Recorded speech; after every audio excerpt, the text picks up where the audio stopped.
За 2 месеци штипската населба Суитлак и неколку помали околу неа ќе добијат вода за пиење, изјави денеска штипскиот градоначалник Иван Јорданов.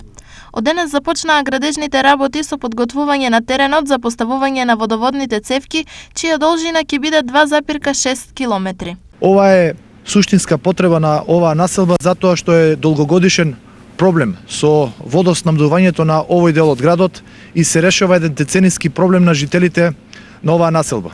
Веднаш после завршувањето на поставувањето на водоводната мрежа ќе бидат изасфалтирани и бетонирани сите улици кои што при поставувањето на водоводната линија ќе бидат оштетени. Во овој дел од Штип, каде има околу 500 куќи и викендици, досега проблемот со вода се решаваше индивидуално, но проблемите секогаш беа присутни.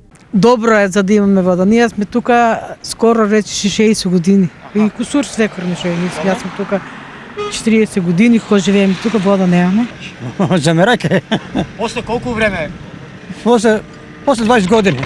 Овој проект ќе чини 9,5 милиони денари, а парите се обезбедени од Министерството за транспорт и врски. Во наредниот период, согласно најавата на Јорданов, на неколку улици во градот ќе им се замени досегашната водоводна и канализациона мрежа. Истото ќе се реализира и во населбата Македонка.